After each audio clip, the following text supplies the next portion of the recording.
స్థలము మాకు నీవే. The man is eternal being. మనుషుడు నిత్యత్వం కొరకు సృజించబడ్డాడు. మనము నిత్యత్వములో ఉన్నాం. నిత్యత్వములో నుండే ఇక్కడకు వచ్చాం.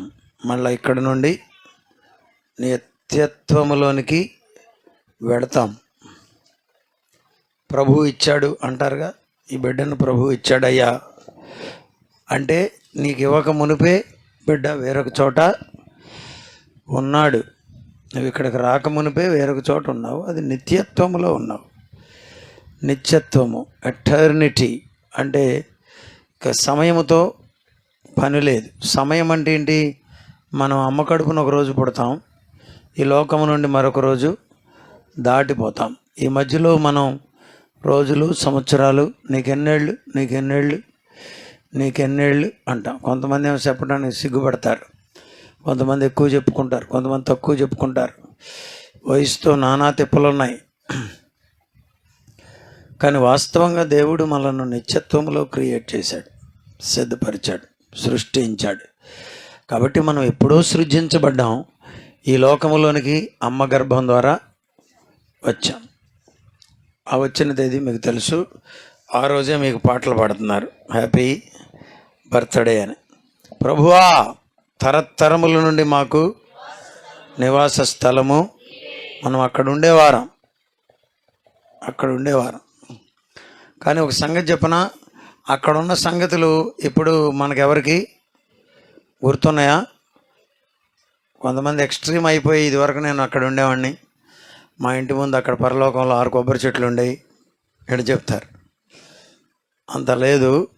వాక్యానికి దానికి ఆధారం లేదు. కాబట్టి పరలోకపు మెమరీ, నిత్యత్వములో మనం ఇంతకు ముందున్న మెమరీ ఇప్పుడు లేదు. సరే, ఇక్కడ మెమరీ కూడా అక్కడ ఉంటుందో లేదో కూడా రకరకాల విధానాలు ఉన్నాయి. తండ్రివైన అబ్రహామా అంటున్నాడు. ఎక్కడుండేవాడు? నరకములో నుండి. ఎవరిని గుర్తుపడుతున్నాడు? పరలోకములో ఉన్న, పరదేశంలో ఉన్న అబ్రహాము. ఈ వచనాల ద్వారా మెమరీ ఉండొచ్చు అనేది కూడా కొంత ఉంది. ఎనీవే, మాకు నివాస స్థలము నీవే. ఎప్పటి నుంచి? పర్వతములు పుట్టకమును, భూమిని లోకమును నీవు పుట్టింపకమును. లోకమును భూమిని ఆయనే పుట్టించాడు. మనం ఆయన వారము, ఆయన మేపిడి గొర్రెలమన్నాడు. మళ్ళీ ఏమన్నాడంటే, నీవు మనుషులను మంటికి మార్చుచున్నావు. You are changing them into the mud. చూసారా? ఇంత సొగసైన ఈ బొమ్మలు ఒక దినాన్న మట్టిలోనికి కలిసిపోతాయి, మట్టిలోనికి మలచబడతాయి, మట్టి అయిపోతాయి. చూసారా? లేటుగా కావచ్చు, అర్లీగా కావచ్చు, ఒక దినాన్న మట్టి అయిపోతుంది. కొన్ని దేశాల్లో క్రైస్తవులు కూడా కాల్ చేస్తున్నారు. ధనవంతులు కాలుస్తున్నారు, బీదలు పాతి పెడుతున్నారు. అయితే వాళ్ళ ఉద్దేశం ఏంటంటే, కాల్చినా మసి చేసినా మరలా మట్టి అవుతుంది కదా. అది మట్టిలో నుండి మహిమ శరీరం ఇవ్వగలిగిన దేవుడు మసిలో నుండి కూడా ఇవ్వగలడు. ఆ మధ్య ఎవరో ఒక మామగారిని బలవంతాన కాల్ చేశారు. ఏమవుదో? ప్రభువు మహిమ శరీరంలోనికి మారుస్తాడు. స్తోత్రం, హల్లెలూయా. అన్నాడు, నీవు మనుషులను మంటికి మార్చుచున్నావు. నరులారా తిరిగి రండని సెలవిచ్చుచున్నాడంట. నరులారా, hello. When the roll is called upon, I'll be there. When the roll is called up yonder, when the roll is called up yonder, when the roll is called up yonder, when the roll is called up yonder, I'll be there అని ఒక పాట ఉంది. అంచదినమందు దూత బూర నూదుచుండగా నిత్యవాసరంబు తెల్లవారగా రక్షణందుకొన్న వారి పేర్లు యేసు పిలచుచుండగా నేను కూడా చేరియుందు నచ్చటన్, నేను కూడా చేరియుందున్, నేను కూడా చేరియుందున్, నేను కూడా చేరియుందున్, నేను కూడా చేరియుందు నచ్చటన్. ఎచ్చట ప్రభు పిలవడంలోనే. రెడీ, 1 ఎస్ఆర్, 2 ఎస్ఆర్, 3 అంటున్నారే, దాన్ని రోల్ అంటారు. రోల్ పిలిచినప్పుడు ఏం చేస్తారు? వాళ్ళు పలుకుతారు. నంబర్ 1 ఉన్నాను మేడం గారు, 2 ఇక్కడే ఉన్నానండి, పలుకుతారు కదా, అట్లా పలకాలి. ప్రభువు పిలిచినప్పుడు మనము వెళ్ళాలి. నరులారా తిరిగి రండని నీవేం చేస్తున్నావు? విన్నారు మీరు? దాన్ని ఏమంటారు? గాలిపటాన్ని ఏం చేస్తారు? ఎగరేస్తారు. కింద పడేస్తారండి. ఎగరేసి వదులుతారు, వదులుతారు, వదులుతారు. దాని ఇష్టం. ఎంత అమ్మా దూరమైనా వెళ్ళిపోతూ ఉంటుంది గాలికి. తర్వాత అంట ఏం చేస్తాడు పిల్లాడు? రా రా. మనం కూడా ఎంత దూరం వెళ్ళనిచ్చినా వెళ్ళనిస్తాడంట, కానీ ఒక దినాన మళ్ళా పిలుస్తాడు. హల్లెలూయా. నరులారా సెలవిస్తే నువ్వు అక్కడ హాజరు అవ్వటం అంతే. ఊరుకోండి గారు, ఇప్పుడే మాట్లాడు అంటే ఏమవుదా? ఇన్ హిస్ టైం, ఆయన సమయమందు మనము హాజరు కావలసి ఉంది. నరులారా తిరిగి రండని నీవు సెలవిచ్చుచున్నావు. నీ దృష్టికి 1000 సంవత్సరములు గతించిన నిన్నటి వలెనున్నవి. నిన్న తెలుసా మీకు? నిన్నేమైంది? గతించిపోయింది. నిన్నేగా. దేవుని దృష్టి కంట 1000 సంవత్సరాలు గతించిన నిన్నటి వలె. ఒక్క దినం, ఒక్కరోజు దేవుడు అనుకుంటే 1000 సంవత్సరాలు.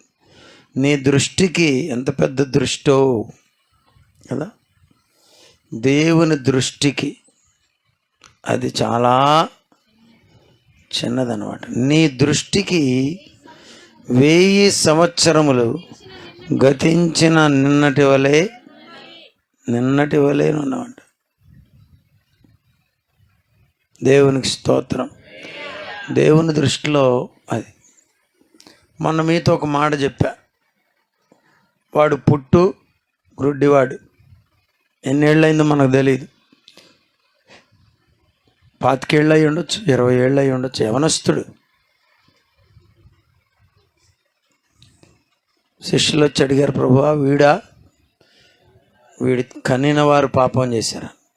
ప్రభు అన్నాడు, వీడు కాదు, వీడు కన్నవాళ్ళు కాదు, దేవుని నామము మహిమపరచబడు నిమిత్తము, దేవుని కార్యములు వీని ద్వారా కనబడు నిమిత్తమై వీనికి రోగం వచ్చిందన్నాడు.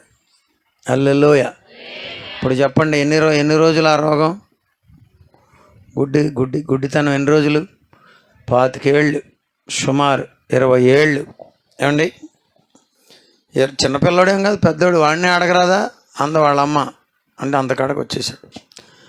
మరి 20 ఏళ్ళు సింపుల్గా ప్రభు అంటున్నాడు, అయ్యా ఎవరు చేశారు తప్పు? వీడి శిక్ష అనుభవిస్తున్నాడంటే ఎవరు చేయలేదు. దేవుని క్రియలు వీడి ద్వారా బయలుపరచబడవలసి. ఏంటి ప్రభు, నీ క్రియల కొరకు నన్ను 30 ఏళ్ళు కళ్ళు లేకుండా చేస్తావా కాదు, చేశాడు అక్కడ. 30 కాదు 60 ఏళ్ళు కూడా చేయగలిగిన సమర్థుడు ఆయన. ఎందుకు 60 ఏళ్ళు నన్ను ఇట్లా తిప్పావంటానికి ఉందా? నో. అది గాడ్స్ సవరెన్ పవర్. ఒక్క రోజంట దేవునికి మనకు 1000 ఏళ్ళులాగా అనిపిస్తుందట. ఇక ఆయన ఎక్కడ, మనం ఎక్కడ? చూడండి, నీ దృష్టికి 1000 సంవత్సరములు గతించిన నిన్నటి వలేనున్నవి. అబ్బో, 4 గంటలు అంతేనా? 3 గంటల 4 3 12, 3 గంటలు,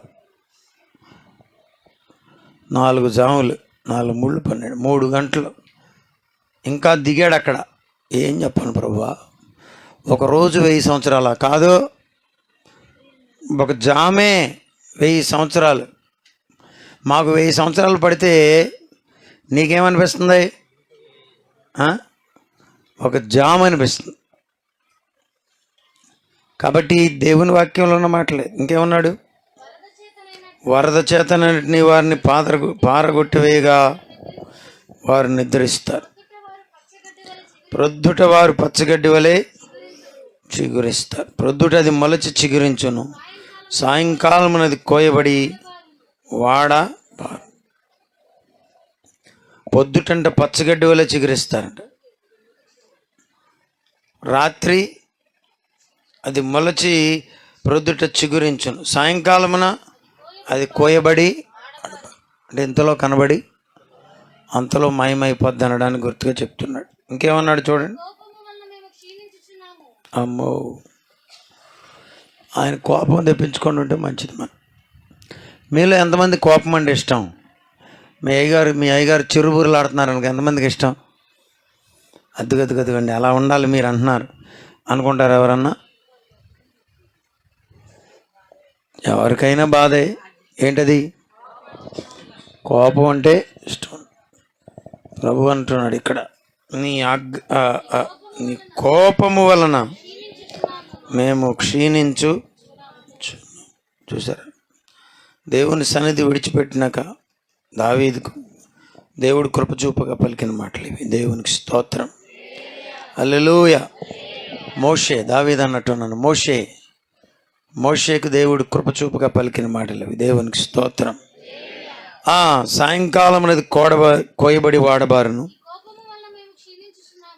ప్రభువా, మోషే ఏంటి నాయనా మాకు ఈ క్షీణత నాయనా, నీ కోపమా మా మీద? ఏంటి నాయనా ఈ జీవితం? ఏంటి ప్రభువా ఈ కోపం? ఏంటి నాయన, మేము క్షీణించిపోతున్నాం. ఇశ్రాయేలీయులు ఐగుప్తులో క్షీణించిపోయారంట. మోషే దానికి కారణం ఏం కనిపెట్టాడు? నీ కోపం మా మీద, అందుకని మేము క్షీణిస్తున్నాం. దేవుని కోపం ఎవరి మీద ఉందేమో గమనించారా? దేవుని కోపాన్ని మన మీదకి తెచ్చుకోకుండా దేవుని యొక్క కృపను మనము పొందుకొన బద్దులమై ఉన్నాం. నీ కోపం వల్ల మేము క్షీణించుచున్నాం, నీ ఉగ్రతను బట్టి దిగులు పడుచున్నాం. మా దోషములను నీవు నీ ఎదుట ఉంచుకొని ఉన్నావు. నీ ముఖ కాంతిలో మా రహస్య పాపములు కనబడుచున్నావు. ఎప్పుడు రాసి ఉంటాడు మోషే ఈ కీర్తన? మోషే ఎప్పుడు? పాత నిబంధన కాలపు ప్రవక్త. ఎర్లీ ఇయర్స్లోనే, ఫస్ట్లో మోషే కాలంలోనే విద్య ప్రారంభమైందని ఈ బైబిల్ వేదాంతుల యొక్క ఉద్దేశం. మోషే అంటున్నాడు, నీ కోపం వల్ల మేము క్షీణించున్నాం, నీ ఉగ్రతను బట్టి దిగులు పడుచున్నాము. మా దోషములను నీవు నీ ఎదుట ఉంచుకొని ఉన్నావు. నీ ముఖ కాంతిలో మా రహస్య పాపములు కనబడుచున్నవి. దేవుని యొక్క ముఖ కాంతిలో, ప్రభు సన్నిధిలో మనం కూర్చున్నప్పుడు ప్రభువు మనకు తెలియపరిచే విషయాల్లో ఒక విషయం ఏంటంటే, మన పాపమును మనకు తెలియజేస్తాడు.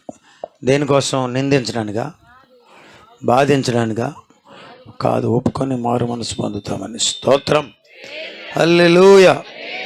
నీ రహస్య పాపములు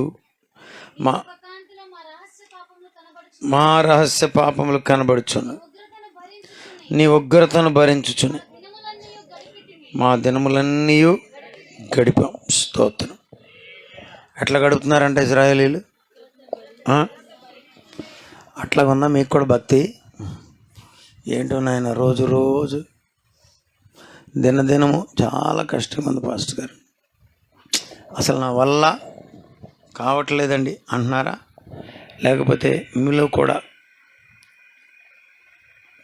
దేవునికి లోబడి ఆయన చిత్తాన్ని నెరవేరుస్తూ ఆయన నామాన్ని కనపరుస్తున్నారు? ఉగ్రతను భరించుచునే all my days we spent with wrath. ఉగ్రతను ఒకరోజు భరిస్తాం అండి. నిన్న మేము ఎక్కడ ఉంటే సాసి కొట్టింది, దాన్ని ఏదంటారు, సుడిగాలి. ఇక అదే పనిగా కొడుతుంటే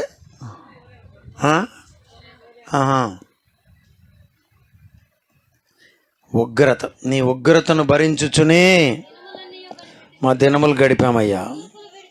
నిట్టూర్పులు విడిచినట్లు మా జీవితకాలము. అంతేం అక్కర్లా, నువ్వు నిట్టూర్పులు విడిచినట్లేవి నీవు జీవితకాలాన్ని అనిపించుకోగలవు.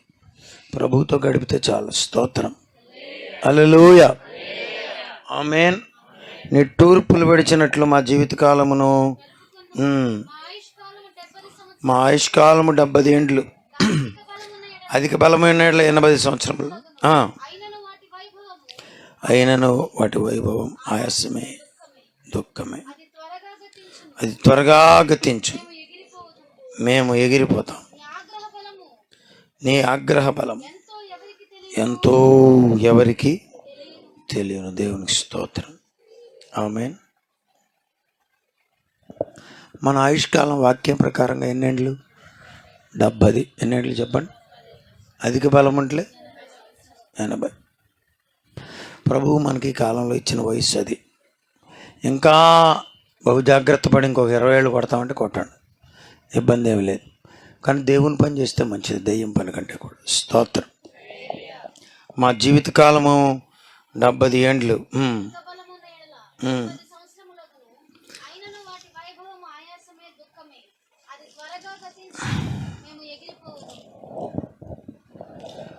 అయినను వాటి వైభవము.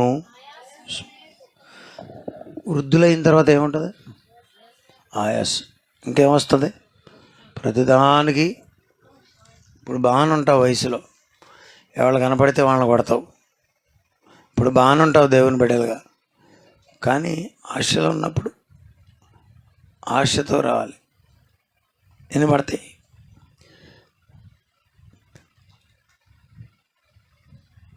70 ఏండ్లు. ఇంకా ఎక్కువైతే కూడా కొంతమంది బ్రతుకుతున్నారు జాగ్రత్త పడి. 80 ఏండ్లు. కానీ దాని కొరకు ఎన్ని పడుతున్నాయి మనకి? ఎన్ని మందులు పడుతున్నాయి, ఎన్ని డబ్బులు పడుతున్నాయి. అయినా వాటి వైభవము ఆయాసమే. ఒక్క క్షణం అక్కడ బ్రేక్ అయ్యి, ప్రభువా, కొంతమంది మరి ఎందుకో నాకు తెలియదు, ఆరోగ్యంగా ఉన్నంతకాలం ఉంచుకో ప్రభువా, తేడా వచ్చినప్పుడు మంచాన మాత్రం పడాయి మాకయ్య. ఎంతమంది విన్నారు ఆ మాట? మీరు విన్నంత తేలిగ్గా అది దాంట్లో చాలా పెద్ద అర్థము ఉంది. స్తోత్రం, హల్లెలూయా. అంత మాత్రమే కాకుండా మురికి బూతులు తిడుతున్నారు. Just neighbour. ఇక ఇప్పుడే అలా ఉంటే ఇంకా పరిస్థితి ముందు ఎట్లా ఉంటుందో చూడండి. ఈ సూత్రం తెలిసే సార్ నేను డబ్బులు దాచుకుంటున్నాను అనుకుంటున్నారు కొంతమంది. దాచుకోండి, మంచిదే, కొంత దాచుకోండి, మంచిది. నరుని ఆయువు 70 years. That's what the lord gave. అధిక బలం ఉంటే, అధిక బలం ఎట్లా వస్తుంది చెప్పండి? జాగ్రత్తగా వాడుకుంటూ వస్తుంది. రోజుకి 8 గంటలన్నా నిద్రపోవాలంటే మనం పడుకోలేకపోతున్నాం. ఇప్పుడు వస్తుంది నిద్ర.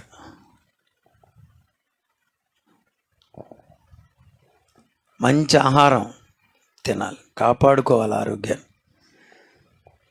భయభక్తులు ఎట్లాగమ్మా? ఎముకలకు సత్తు అన్నాడు కదా.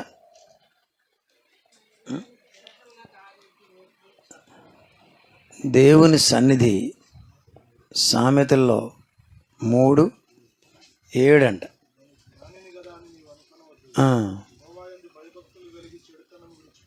యెహోవా యందు భయభక్తులు కలిగి చెడుతనం విడిచిపెట్టు. అద్దు ఆరోగ్యం. నీ ఎముకలకు కాల్షియం ఎక్కిస్తేనే కాదు, సత్తువ. యెహోవా యందు భయభక్తులు కలిగి ఉంటాయి. 80 ఏళ్ళు ఉన్నారు ఎవరన్నా 80లో? 80 ఏళ్ళు. ఇది మోషే రాశాడు. మోషే 120 ఏళ్ళు బ్రతికాడు. కానీ మోషేకు బయలుపరిచాడు దేవుడు ఎంతని? జనరల్లీ యావరేజ్గా నరుని ఆయువు 70 అని. ఇక 70లోకి వచ్చారంటే దేవుడిచ్చిన సమయం వచ్చేసిందని అనుకోండి. కృప దొరికితే 80. ఆమె ఇక అత్యధిక కృప దొరికితే ఇక మీ ఇష్టం కానివ్వండి. హల్లెలూయా. ఏమన్నాడు ఇక్కడ? మా ఆయుష్కాలము 70 సంవత్సరములు, అధిక బలం ఉన్న ఎడల 80 సంవత్సరములు. అయినను వాటి వైభవం ఆయాసం, దుఃఖం. ఏది? ఈ శరీరం. ఈ శరీరం ఎట్లా పోద్దంట? త్వరగా గతించును. అది ఇది గతిస్తుంది, కానీ మనమేమో ఎగిరిపోతాం. స్తోత్రం. హల్లెలూయా. గతించిపోయిన దానికి పెట్టమాక. నిన్న కూడా ఎక్కడ వెళ్ళాం కదా, బిడ్డ చనిపోతే వాళ్ళు, అరే ముందు తీసుకెళ్ళి బిర్యానీ అబ్బాయికి పెట్టు. హైందవ్యంలో వాళ్ళు ఏం చేశారంటే అక్కడ పెట్టారు, పిండాకోడి పెట్టి, కాకి వస్తే అదిగో మీ తాతయ్య అడుగు వచ్చాడు, అందులో దూరాడని చెప్పారు. మనకి దూరుళ్ళు లేవు. చనిపోయినోడికి కాదు పెట్టాల్సింది, బతుకున్న వాళ్ళకి పెట్టండి బిర్యానీలు. అధిక బలం ఉన్నది 80 ఏళ్ళు, అయినను ఆయాసమే వ్యర్థమే, అది త్వరగా గతించును, మేము ఎగిరిపోదాం. ఇప్పుడు ఇక్కడ 2 మాటలు చదివాం. నెంబర్ 1, 4లో చదివాం. నీ దృష్టికి 1000 సంవత్సరాలు నిన్నలాగా ఉన్నాయండి, ఒక్కరోజులాగా ఉన్నాయండి. ఎన్ని సంవత్సరాలు? 1000 సంవత్సరాలు. క్రింద ఏమన్నాడు? నరుని ఆయువు 70 ఏండ్లు అన్నాడు. అంటే దేవుని దృష్టిలో 1000 ఏండ్లు ఒక రోజు అనిపిస్తే దేవునికి 70 ఏళ్ళు ఏమంతా ఎక్కువ? చెప్పండి. అందుకనే పంపి ఊరినే రమ్మంటున్నాడండి. రే చిన్నడా, అటెళ్ళు, ఆ మామిడి చెట్టు దగ్గర కూర్చో, ఆ ఎండెక్కుతుందిలే వచ్చాయి అన్నాడు అనుకో తండ్రి. పెద్ద సమయం అది, గంటే కాసేపు కూర్చొని వచ్చాడంతే. అలాంటిదంట మన జీవితకాలం. ఎవరి దృష్టిలో? దేవుని దృష్టిలో. మనమే ఇక్కడ ఉండి అర్థం చేసుకోకుండా, ఏంటి ప్రభువా నన్ను మర్చిపోయావా ఏంటి? నన్ను మర్చిపోయావా? ఆయన మర్చిపోడు. స్తోత్రం. ఇంకేమన్నాడు నాన్న? నీ ఆగ్రహ బలము ఎంతో ఎవరికి తెలియను, చెందవలసిన భయము కొలది పుట్టు నీ క్రోధము ఎంతో ఎవరికి తెలియను. మాకు ఏం కావాలి? అందరు చెప్పండి. మనుషులకి ఏం కావాలి? 100 కిలోమీటర్ల స్పీడ్లో కారు వెళ్తుంటే ఒకడు ఇది ఎట్లా అంటున్నాడు అంటే మీదకి వచ్చినట్టే వచ్చి, అది ఏదైనా తప్పిందనుకో ఏముంటుంది? అదే ముసలాయన ఇట్ట అంటాడా? కారు 100 కిలోమీటర్ల స్పీడ్లో ఉంటే అక్కడ వస్తుండగా ఇక్కడే తప్పుకుంటాడు. ఎందుకని? జ్ఞానం ఇవ్వబడింది. జ్ఞాన హృదయము. ప్రభువుని అడగండి మీరు, ప్రభువా నాకు జ్ఞాన హృదయం దయచేయి. మా దినములు లెక్కించుట మాకు నేర్పు. ఈ మాట చెప్పి ముగిస్తా. దినములను ఏం చేయాలి మనం? గిన్నా పడతా high. You have to count your days. ప్రతిరోజు కౌంటబుల్ చేయాలి మీరు, లెక్కలోనికి తేవాలి. లేకపోతే ఏమవుద్దని, నేను ఎన్నో రోజులు మీకు పని లేకుండా గడిచిపోద్ది. ఎన్నో రోజులు మీ జీవితంలో వ్యర్థం అయిపోద్ది. మీరు చెప్పండి, నెల్సన్ మండేలా మనిషేనా? గాంధీ మహాత్ముడు మనిషేనా? అంబేద్కర్ గారు మనిషేనా? ఏమండి, వాళ్ళందరూ ఏం చేశారు? సమయాన్ని సద్వినియోగం చేశారు. యేసుక్రీస్తు వారు నరావతారిగా ఎన్ని సంవత్సరాలు ఉన్నాడు భూమి మీద? 33.5. ఎన్ని సంవత్సరాలు చేశాడు పరిచర్య? 3.5. ఎంత ఇన్ఫ్లుయెన్స్ చూడండి. ప్రపంచంలో ఏ మూలకి వెళ్ళినా కానీ యేసుక్రీస్తు వారి భక్తులే. మీరు కూడా వినియోగించండి సమయాన్ని. దినములు లెక్కించుట నేర్పమంటే ఒక ఆయన మాకు టీచర్ ఉండేవాడు. ఆయన ఇప్పుడు కూడా ఉన్నాడు మాలోనే. ఇప్పటికి ఆయనకి ఎన్ని సంవత్సరాలో, ఇప్పటికి పుట్టి ఎన్ని రోజులో, ఎన్ని నెలలో, ఎన్ని గడియలో, ఎన్ని గంటలో, ఎన్ని నిమిషాలో కూడా చెప్తాడు. ఇక అదే పనిలో ఉంటున్నాడు. అదే ఆ లెక్కించడం అంటే. లెక్కించడం అంటే సమయాన్ని ప్రయోజనకరంగా మార్చడం. మీలో కొద్దిమంది సమయాన్ని ప్రయోజనకరంగా వాడుతున్నారు అనుకుంటున్నాను నేను. వాడుతున్నారా? కొంతమంది ఇంకా వ్యర్థపుస్తున్నారు. కమ్మగా తినడం, చిన్న చితక పని చూసుకోవడం, మిగిలిందంతా వాడుకోవడమే. ఏమి లేదు. పచ్చి చేపలు, పచ్చి రొయ్యలు, అవసరమైతే ఎండి చేపలు, ఎండి రొయ్యలు, గోంగూర కలుపులు, తిండి, నిద్ర, రెస్ట్. అదేనా? నీ భక్తుడు అంటున్నాడు, ప్రభువా నా దినములు లెక్కించుట నాకు చేత కావట్లేదయ్యా అన్నాడు. అంతేగా? ఏమి నేర్పాలంట? గంటలు లెక్కించండి, నిమిషాలు లెక్కించండి. మీరు మందిరానికి వచ్చిన తర్వాత లెక్కిస్తారు నాకు తెలుసు. అది కాదు, మీరు లోకంలో పని చేస్తున్నప్పుడు లెక్కించాలి. నేను ఈ గంట ఇక్కడ పని చేశా, 1 గంట దేవుని కొరకు పని చేస్తానంటే మంచిది. మా దినములు లెక్కించుట మాకు నేర్పము. యెహోవా తిరుగుము. ఏమనిపిస్తుందంటే కీర్తనకారుడికి? వాడు తిరిగినట్లుగా ఉందని. తిరుగయ్యా, ఎంతవరకు తిరగకుండా ఉంటావయ్యా? ఇకటే చూస్తావా? మా వైపు చూడవా? ప్రభువా యెహోవా మా వైపు చూడయ్యా, ఎంతవరకు తిరగక యుందువు? నీ సేవకులను చూచి సంతాపపడుము. ఉదయమున ఉదయాన నీ కృప, సాయంకాలమున నీ విశ్వాస్యత. ప్రొద్దుట ఏం కావాలి చెప్పండి? లేవడంలోనే ఏం పొందాలి? కృపను పొందండి, కృపను పొందండి, కృపను పొందండి. పడుకునేటప్పుడు దేవుని విశ్వాస్యతను మనం గుర్తించి ప్రభువును స్తుతించాలి. పొద్దున్న నుంచి ఇప్పటి వరకు నన్ను కాచావు, కాపాడావు, నడిపించావు, బ్రతికించావు, వాడుకున్నావు, ఇదిగో ఇవన్నీ చేసావు నా జీవితంలో. నీ యొక్క ఫెయిత్ఫుల్నెస్ కొరకు నీకు ధన్యవాదాలు నాయనా అని ప్రభువుని స్తుతించాలి. అట్టి కృపలతో ఉదయమేమో దేవుని కృప, సాయంకాలమేమో ఆయన విశ్వాస్యతను ప్రభువు మనకు నింపి నడిపించునుగాక. ఆమేన్. చిన్న ప్రార్థన.